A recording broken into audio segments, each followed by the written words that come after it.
And I was, after a while, I realized that actually, if you reached a higher level of intelligence, you might be more interested in play and art. You might be more interested in subtlety and nuance rather than just some technical manual of space flight. So I think that's what they're telling us. It's like that we have to bring our full toolkit to the table. If we want to reach that sort of level.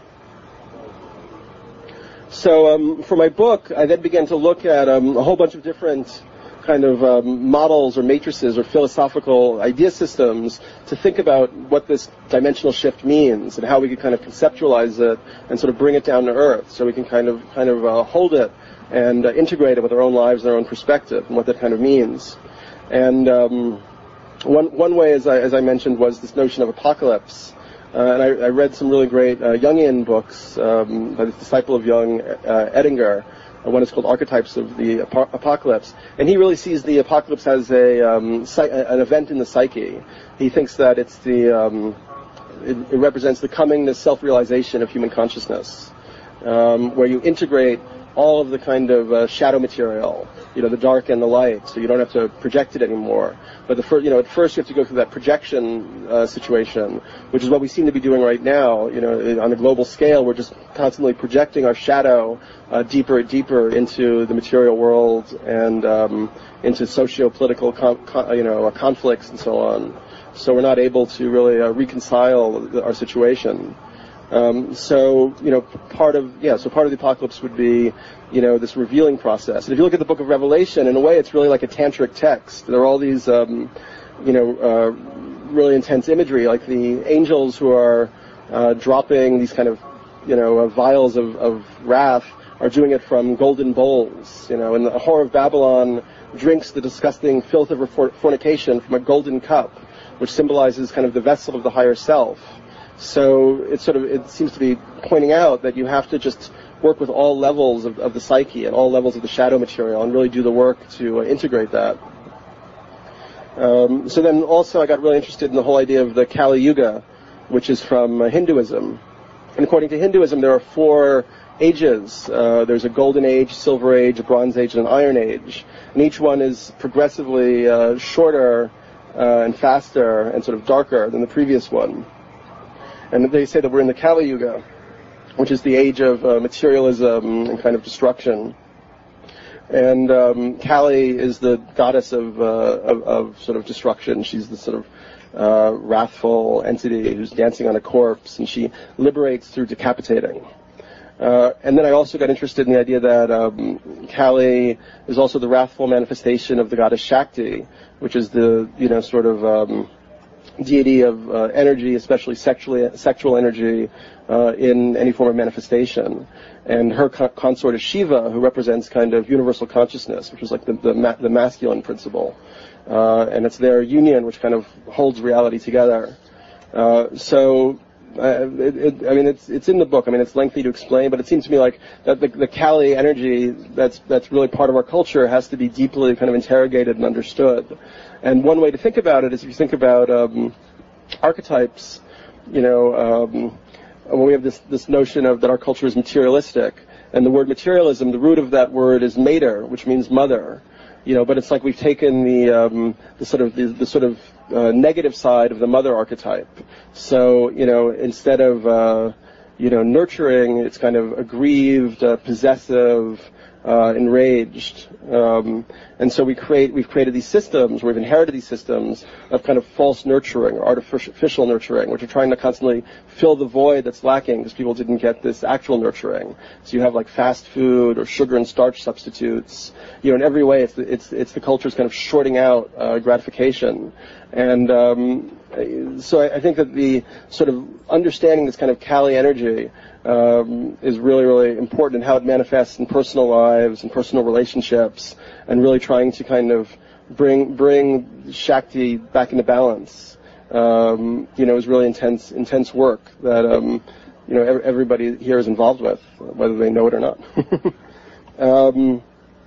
So then also I got interested in the Hopis, who talk about this period being the transition from one world to another.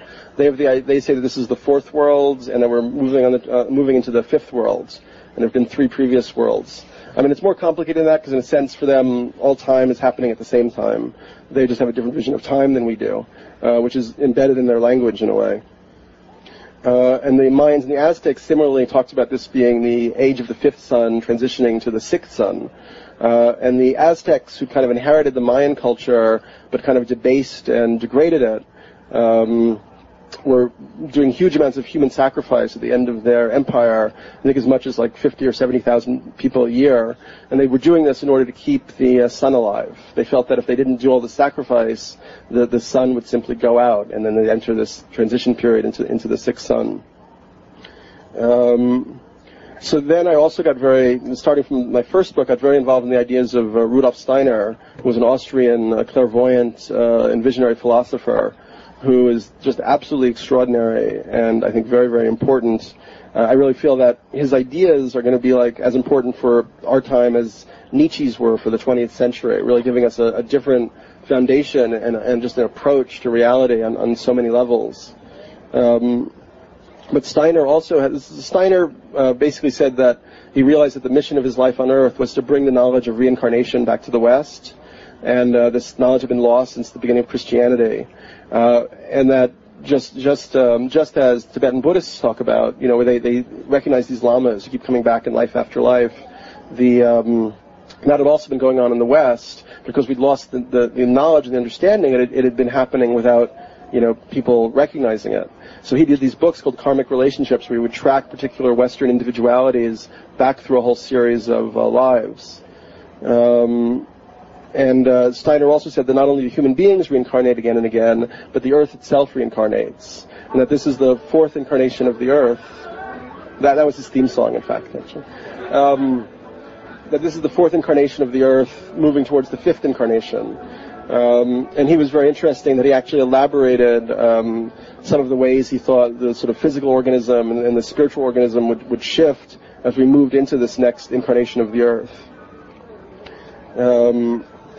There's a lot of stuff about Steiner which is just totally amazing. I mean, one thing that relates to this mind thing for me is that he really conceived of, the planets as not just being like hunks of matter kind of rolling around out there.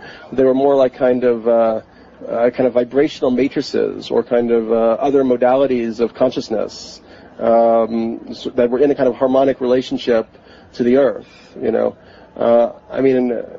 this is very alchemical. Like the alchemists talk about Mars representing certain forces and energies, and Venus representing certain forces and energies. And in terms of the Mayan calendar stuff, there's a lot about Venus and some about Mars that are significant. These 2 big Venus transits, one was in 2004, and another I think it's right around 2012, that are kind of representing this kind of complex rebalancing of male and female energies, which I think is one of the key things that is sort of going on right now on the planet, and also one thing that everybody is sort of having to deal with and struggle with in their own personal lives. When I read that, I mean, it may sound kind of hokey at first, but then if you look at like the relationship, for instance, between like the Earth and the Venus, their orbital relationships are incredibly harmonic. I think like I don't think I'm going to remember this right now, but there's basically these incredible phi-based relationships between the Earth and Venus. And I think Venus turns very, very slowly on its axis, so that one day on Venus is exactly 2/3 of an Earth year. And the way Venus approaches the Earth, when it's at its closest point, it always turns this same face to us, and it's in this perfect like phi-based relationship. And that's why for the ancients, Venus was the planet of beauty, because it had this incredible harmonic relationship to the Earth. I also studied this philosopher, Jean Gebser, who was a German philosopher who published a huge book in the 50s. It was his life's work called The Ever-Present Origin. And he also was very interested, I mean, for him, he saw it as, the evolution of human consciousness in terms of shifts or mutations into different consciousness structures. And that there had been several previous ones in the past, which he called the archaic and the magic, the mythical, and then what we were in now was the mental rational consciousness structure, which had kind of subdivided reality in a very certain way, and created a kind of linear model of time which didn't really exist before. I mean, history is a kind of modern conception. Like the mythical civilization